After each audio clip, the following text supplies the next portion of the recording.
Boa noite, igreja, boa noite, IBV Nova. É tão bom nos reunirmos, ainda que seja de forma online, ainda que seja de forma digital, mas ainda assim nós nos reunimos hoje, nesta quinta-feira, para juntos orarmos, para juntos estudarmos a palavra de Deus, e isso é, sem dúvida nenhuma, um grande privilégio da parte de Deus para nós. Esse que eu considero um bálsamo no meio da nossa semana, que é esse momento de culto, de estudo bíblico e de oração. Então, vamos iniciar esse nosso momento orando, falando com o nosso Deus, agradecendo ao nosso Deus, pedindo mais do nosso Deus sobre as nossas vidas. Então, por favor, neste momento, junte-se a mim em oração. Pai, graças te damos, Senhor, pela vida, pela salvação em Cristo Jesus. Graças te damos porque o Senhor tem nos dado muito, muito, muito além daquilo que pedimos ou pensamos. Deus, neste momento nós pedimos que o Senhor nos guarde. Nós dependemos do Senhor, nós não temos para onde ir. Para onde iremos nós se só o Senhor tem as palavras de vida eterna? Dependemos do Senhor, dependemos do Teu cuidado, dependemos da Tua exortação, dependemos do Teu ensino, Pai. Então nós pedimos, Deus, pelas Tuas misericórdias, que o Senhor venha até nós e revela-se a nós. E recebe, Deus, a nossa oração, o nosso louvor e a nossa adoração. Deus, eu oro pelos meus irmãos da IBV Nova, por cada casa, neste momento, que se conecta a este culto, Deus. Que sejam invadidos pela Tua paz, pela Tua presença, pela Tua maravilhosa graça, pela Tua maravilhosa mão. Ó Deus, queremos ser uma igreja de famílias que são 100% devotos ao Senhor, que vivem uma vida de devoção, de adoração, de santificação ao Senhor. Recebe o nosso culto, Deus. Estamos aqui para adorar a Tua presença. E nós oramos em nome de Jesus. Amém. Vamos, neste momento, adorarmos juntos a nosso Deus cantando. Então, convido você a cantar aí também na sua casa, neste momento. Rei,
Voltamos agora para lermos e para estudarmos, refletirmos na palavra de Deus. Eu quero ler novamente a carta de Paulo aos Filipenses. Meu tema dessa noite é pronto para morrer, apto para viver.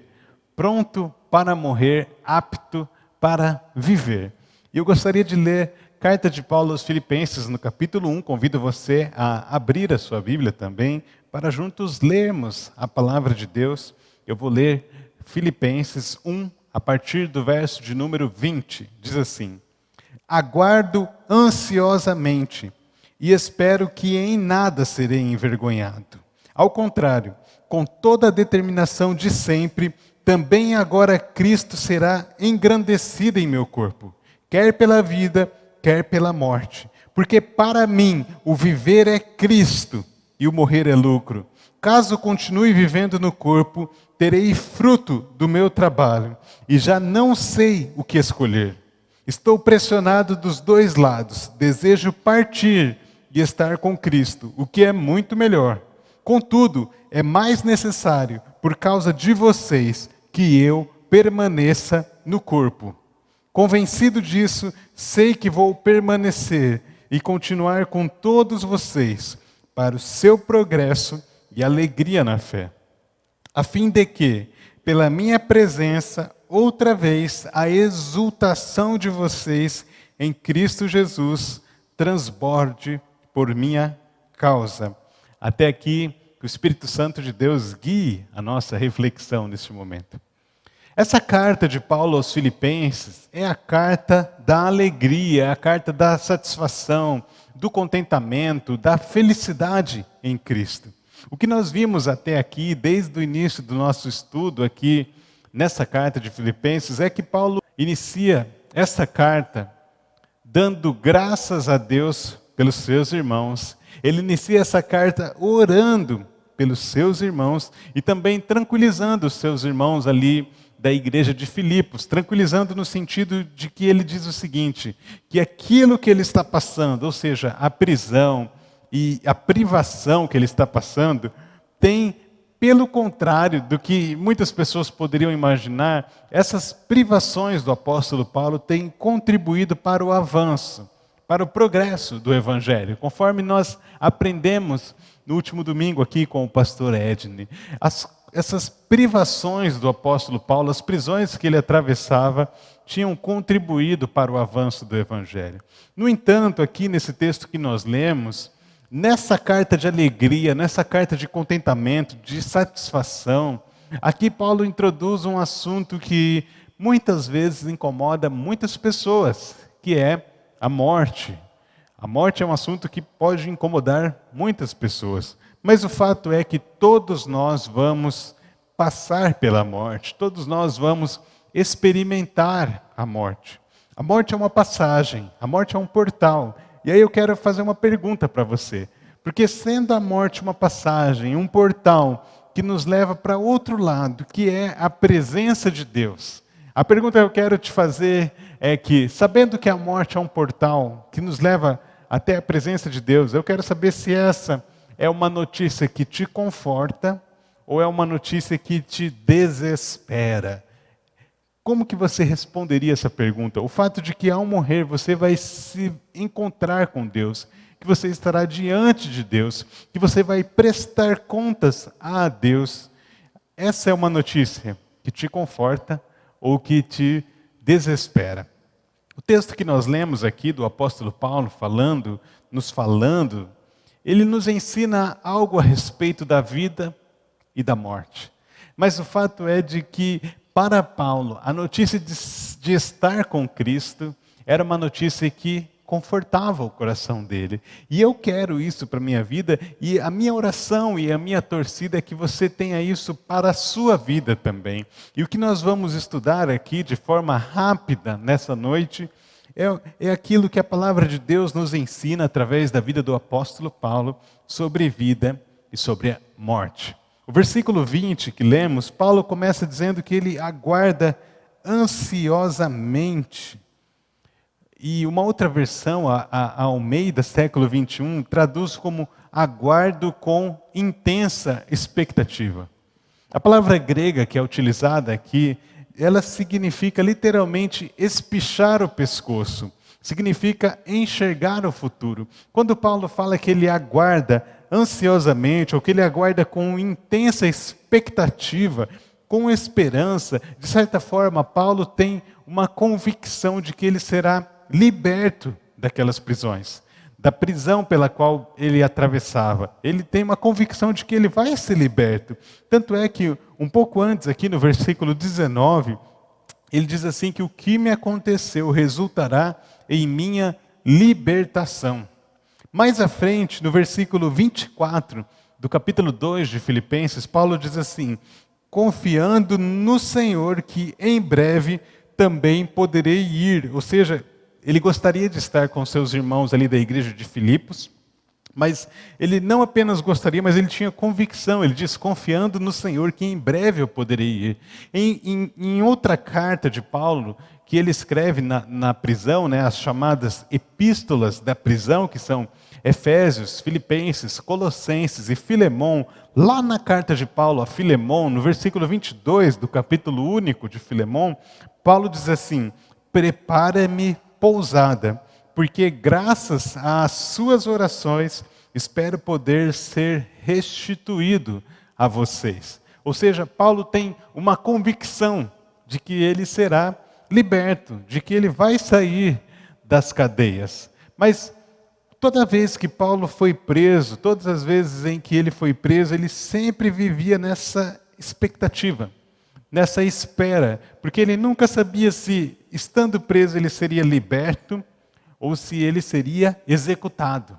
E é por isso que o versículo 20, ele fala assim, olha, aguardo ansiosamente e espero que em nada serei envergonhado. Quando Paulo diz assim, espero que em nada serei envergonhado, é no sentido de que ele não esperava ser envergonhado quando ele estivesse diante do imperador pedindo inclusive que ele negasse a sua fé em Cristo. E Paulo fala, espero em nada ser envergonhado. Por quê? E a continuação do versículo 20 nos informa isso, porque ele fala assim, ao contrário, com toda a determinação de sempre, também agora Cristo será engrandecido em meu corpo, quer pela vida, quer pela morte. Tem algo que Paulo aguarda com intensa expectativa, muito mais do que a sua libertação das cadeias. Tem algo que ele aguarda muito mais, que ele tem muito mais esperança, que é o fato de Cristo ser glorificado. Para Paulo, mais importante do que ele ser liberto da prisão, era Cristo ser engrandecido.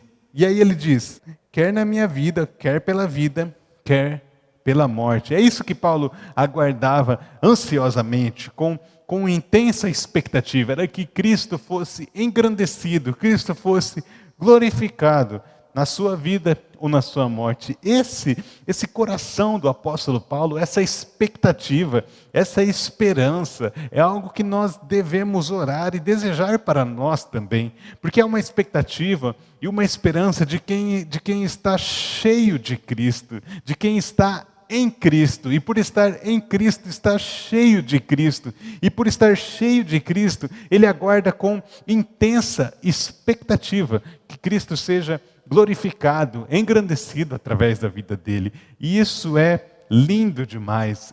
Esse coração do apóstolo Paulo, esse ensinamento que a Bíblia nos traz é algo que nós podemos desejar e orar por isso, e trabalhar por isso, para que, estando em Cristo, a nossa intensa expectativa, mais do que pelas coisas desse mundo, mais do que por qualquer coisa que esse mundo possa nos oferecer, a nossa intensa expectativa deve ser para que Cristo seja engrandecido, glorificado em tudo, na nossa vida, quer na nossa morte. Então, quando Paulo diz isso, quando ele fala assim, que ele aguarda com intensa expectativa, que Cristo seja glorificado através da vida dele, quer pela vida, quer pela morte, aí ele continua e o versículo 21 traz aquela célebre declaração do apóstolo Paulo que é muito conhecida. O versículo 21 diz assim, palavras do apóstolo Paulo, porque para mim o viver é Cristo e morrer é lucro. A gente conhece muito bem esse texto. Essa declaração do apóstolo Paulo, ela deve estar na mente da imensa maioria dos cristãos mundo afora. Todos conhecem essa frase. Muitas pessoas já repetiram, muitas pessoas já cantaram, porque para mim o viver é Cristo e o morrer é lucro. Mas é interessante a gente entender o contexto na qual essa declaração de Paulo foi escrita. É esse o contexto, que ele aguarda com intensa expectativa que Cristo seja engrandecido através da vida dele, quer pela vida, quer pela morte. E aí ele diz, porque para mim o viver é Cristo e o morrer é lucro. Esse verbo que a gente conhece aqui, o na verdade, ele foi acrescentado pelos tradutores bíblicos para efeitos de legibilidade. Mas o que Paulo escreveu, literalmente é, para mim viver Cristo. É como se para Paulo viver fosse igual a Cristo. De tão entranhado que Cristo estava em Paulo, de tanto que Paulo estava vivendo a realidade do conhecimento de Cristo, do tanto que Paulo estava crescendo em Cristo, do tanto que o encontro de Paulo com Jesus Cristo havia sido impactante para a vida de Paulo. E é por isso que Paulo declara isso. Para mim viver Cristo. Cristo é o centro da fé cristã, é o centro do cristianismo. John Stott, no livro Cristianismo Básico, diz o seguinte, preste atenção: se tirarmos Cristo do cristianismo, estaremos arrancando suas entranhas, não ficará praticamente nada. Cristo é o centro do cristianismo, tudo mais é circunferência. Então, Jesus Cristo é o centro do cristianismo, e Jesus Cristo deve ser também o centro da nossa vida, aquilo que há de mais importante da nossa vida. Viver deve ser igual a Cristo na nossa vida, e tudo o resto é circunferência, usando aqui as palavras do John Stott. E Paulo, ele dá essa declaração sem nenhum medo, sem nenhuma vergonha, quando ele diz: viver é igual a Cristo, viver para mim é Cristo. Tudo na minha vida é Cristo. Paulo dá essa declaração sem nenhuma vergonha, sem nenhum constrangimento. Ele dá essa declaração de peito aberto. Muitas pessoas não sabem, mas lá em Atos, capítulo 11, versículo 26, em Antioquia, os discípulos foram pela primeira vez chamados cristãos. O texto de Atos nos informa isso. Mas quando os cristãos, os primeiros crentes foram chamados de cristãos, aquilo na verdade era um insulto. Essa palavra era utilizada para ridicularizar e para zombar dos discípulos que se identificavam com um suposto criminoso comum que havia sido executado numa cruz. Então, quando usaram para se referirem aos discípulos a palavra cristãos, era na verdade para ridicularizar e zombar. Mas a verdade é que a igreja primitiva assumiu aquele apelido como uma insígnia honrosa. Para eles era algo de honra ser chamados de pequenos cristos, ser chamados de cristãos. E é por isso que quando Paulo fala, para mim, viver é igual a Cristo, para mim, viver é Cristo, ele também fala isso como uma insígnia honrosa. Porque Cristo não é apenas o centro do cristianismo, mas Cristo é o centro de tudo que existe no mundo. O centro do evangelho é Cristo. Então Paulo dá essa declaração de maneira honrosa. E é por isso que ele diz, para mim, viver é Cristo. Essa é mais uma declaração de Paulo, mais uma atitude de Paulo, a qual nós podemos olhar, nós podemos desejar, nós podemos trabalhar, nós podemos orar, para que a nossa vida, para que em nossa vida nós também possamos dizer, para mim, viver é Cristo. Mas o versículo 21, a declaração de Paulo, além de dizer que viver é Cristo, ele também diz algo muito interessante. Porque ele diz assim, olha, morrer é lucro. E muitas vezes nós associamos morte a prejuízo. Nós não associamos morte a algo bom. Pensar na morte para nós é algo ruim, é algo triste, é algo que nos causa tristeza, depressão, angústia. Mas Paulo diz assim, para mim, morrer é lucro. E às vezes a gente pode olhar para esse texto e pensar, bem, para Paulo, na situação que ele estava, preso, acorrentado, muito provavelmente a um guarda romano, para ele a morte era lucro.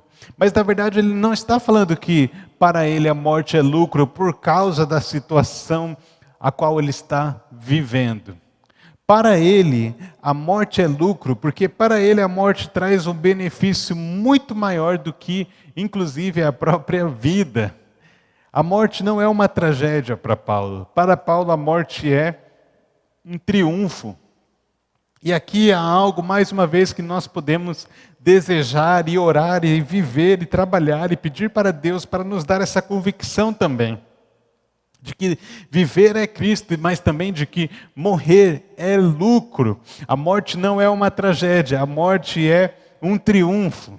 O melhor dia dessa vida será o último. Eu tenho um amigo que brinca dizendo que a morte é quando a gente sai da filial e é promovido e vai trabalhar na sede. E de fato, é isso que a morte é. A morte para nós, para aqueles que conhecem a Cristo, para aqueles que têm convicção do que acontece após a morte. Para essas pessoas, a morte, de fato, é um triunfo. É por isso que eu quero te fazer uma outra pergunta neste momento. E a pergunta que eu quero te fazer é: você está pronto para morrer? Porque, de fato, só quem está pronto para morrer está apto para viver. O Martin Luther King, ele disse assim: se você ainda não achou uma causa pela qual valha a pena morrer, você ainda não achou razão de viver. Então, de fato, você só está pronto para viver depois que você já está pronto para morrer. E como estar pronto para morrer? O texto aqui nos dá essa dica. Morrer é lucro quando viver é Cristo. Paulo tinha essa convicção profunda no seu coração, de que morrer é lucro porque viver é Cristo. E aí, a continuação do texto, os versículos 22 e 23, ela é interessante para a gente, a continuação desse texto, porque ela nos traz Paulo escrevendo acerca de um dilema no qual ele entra. Observe o versículo 22, diz assim: caso continue vivendo no corpo, terei fruto do meu trabalho, e já não sei o que escolher. Estou pressionado dos dois lados, desejo partir e estar com Cristo, o que é muito melhor. Então, Paulo entra num dilema: viver ou morrer, entre o mais necessário ou o muito melhor. Porque no versículo 22 ele diz assim que ele não sabe o que escolher.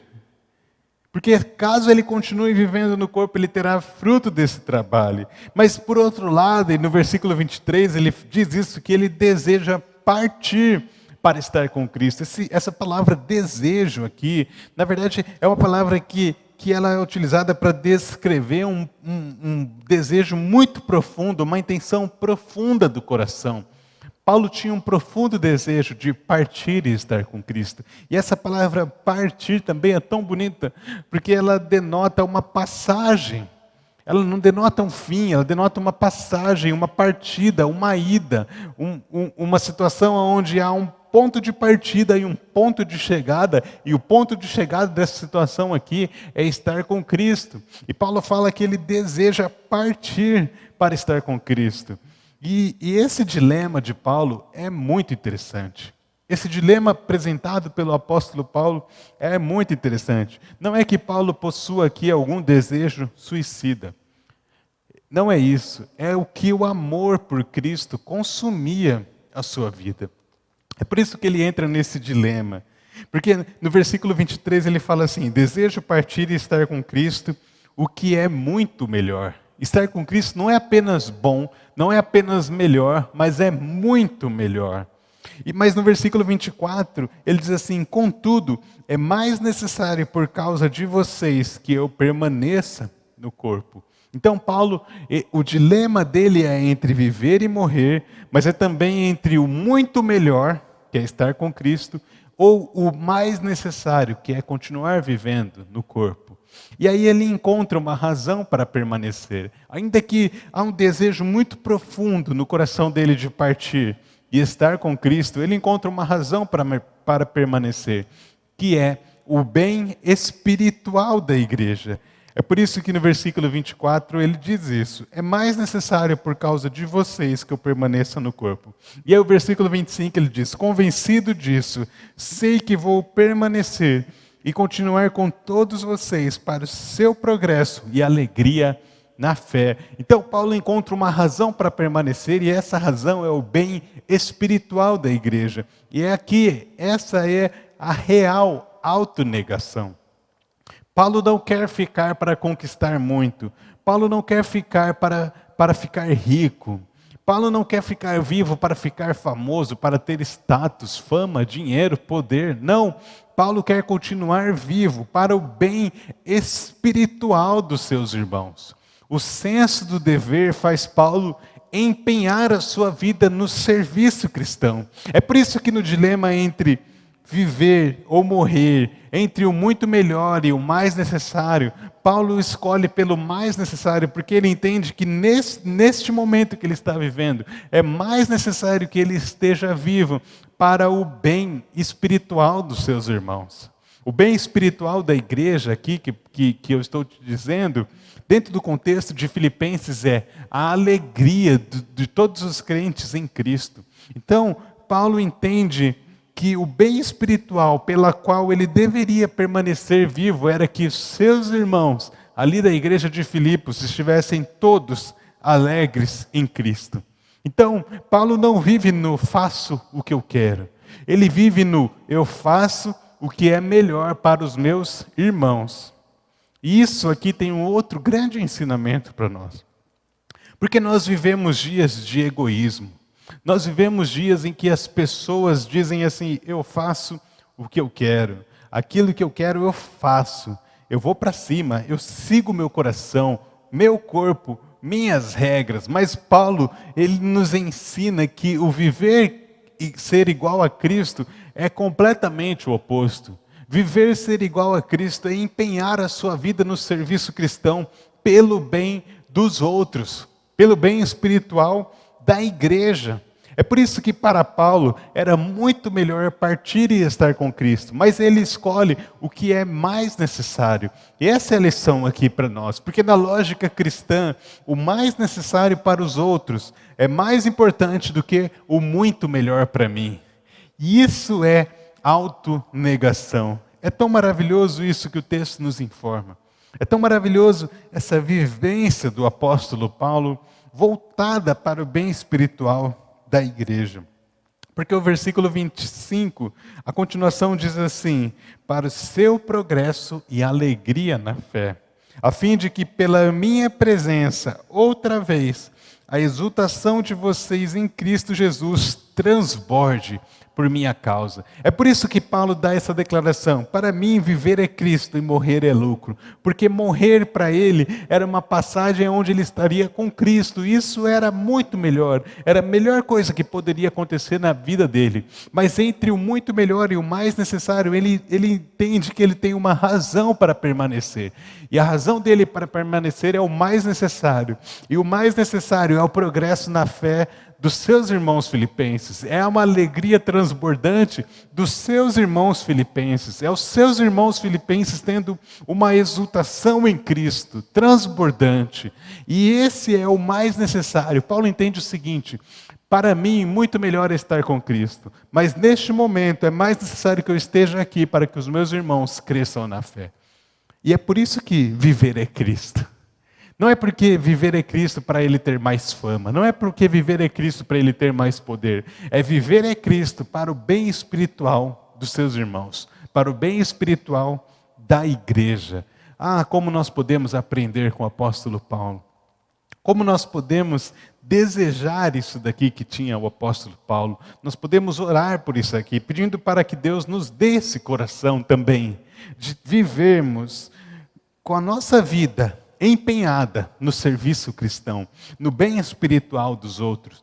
Essa é a essência do viver cristão. É uma vida em serviço. É uma vida a serviço.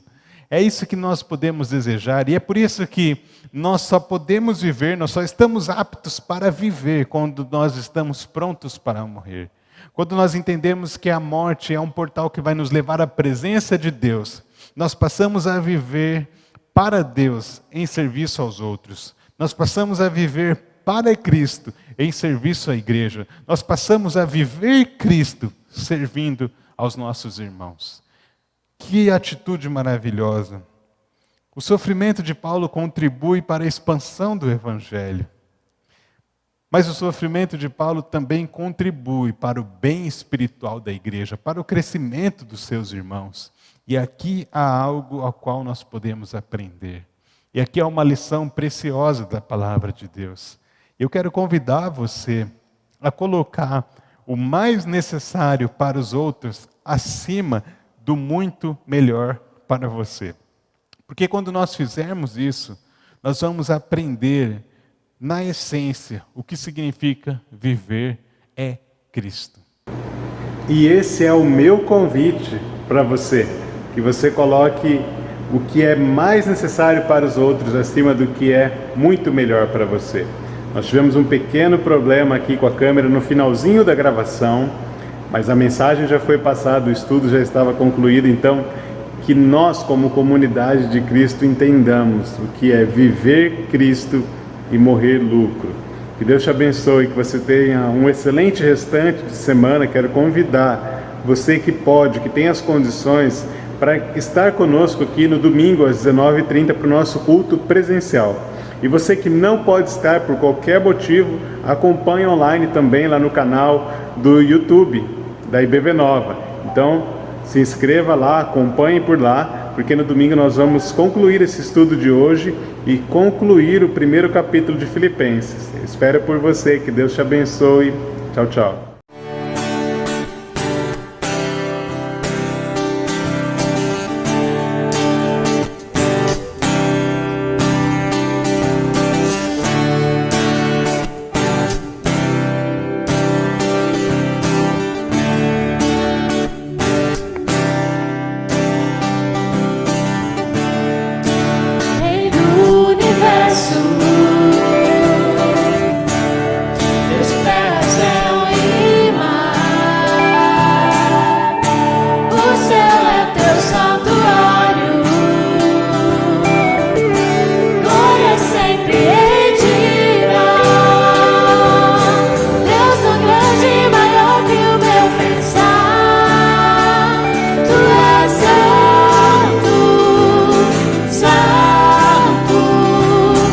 Universo vem